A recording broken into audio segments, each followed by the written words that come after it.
La segunda apartado que iba a hacer, o tercero, si tengo en cuenta la introducción, era hablar un poco del lenguaje científico.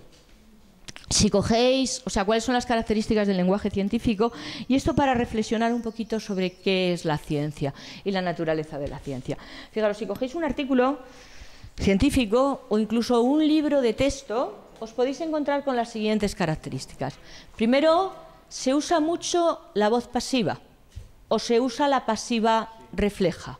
Es decir, se ha medido, se ha formulado, se ha concluido. Se utilizan sustantivos en lugar de verbos por lo mismo, porque los verbos llevan acción y, sin embargo, los sustantivos no.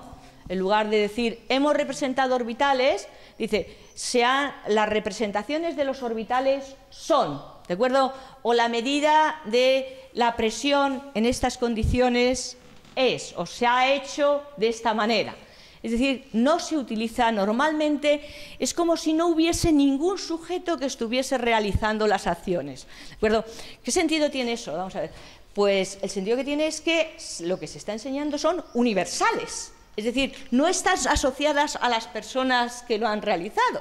Es decir, son ya leyes absolutamente universales. ¿De acuerdo? Bueno, y luego tenemos una forma característica también de presentar la información, que es siempre la hipótesis, después los datos o la evidencia, para después concluir. Pero siempre esa es la estructura que utiliza básicamente la ciencia. La pregunta es, ¿por qué?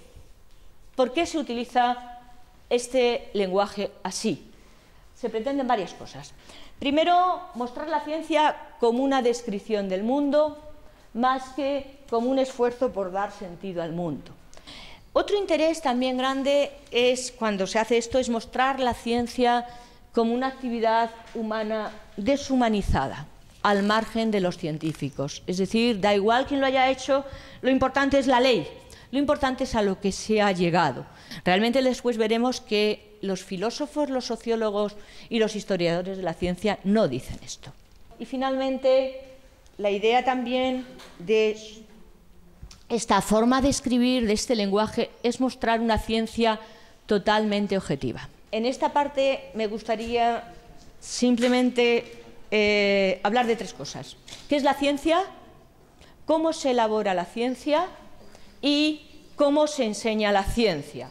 Lo que decíamos que era la naturaleza de la ciencia. La competencia científica tenía tres dimensiones, según Hodgson, que era lo que Hodgson llama aprender ciencia, aprender a hacer ciencia o aprender sobre la ciencia.